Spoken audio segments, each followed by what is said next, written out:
नमस्कार. 7 प्रकारच्या विश्रांती. दिवसभर खूप दगदगीचे काम करून थकून आपली सगळी एनर्जी संपलेली असते. थकवा घालवण्यासाठी आपण छान झोप घेतो. मस्त झोपून उठल्यानंतर जरा फ्रेश वाटतं, बरोबर ना? झोप आणि आराम यात नेमका फरक काय असतो?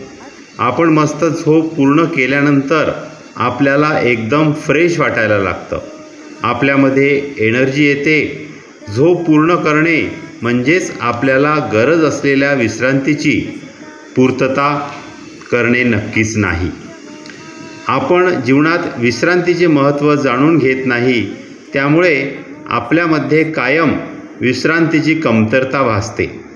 आपल्या जीवनात या विश्रांती समप्रमाणात असणं अत्यंत महत्त्वाचे आहे. शरीराला आणि मनाला आवश्यक असे विश्रांतीचे 7 प्रकार असतात. हे आपण सविस्तर पाहूया. शारीरिक विश्रांती. आपण झोपतो किंवा थोडा वेळ पडून एक डुलकी काढतो, त्याला सक्रिय विश्रांती असे म्हणत जातं. यासोबतच निष्क्रिय विश्रांती पण असते, जी आपल्या निरोगी आरोग्यासाठी मदत करत असते. योग, स्ट्रेचिंग, मसाज केल्याने निष्क्रिय विश्रांती मिळत असते. धन्यवाद.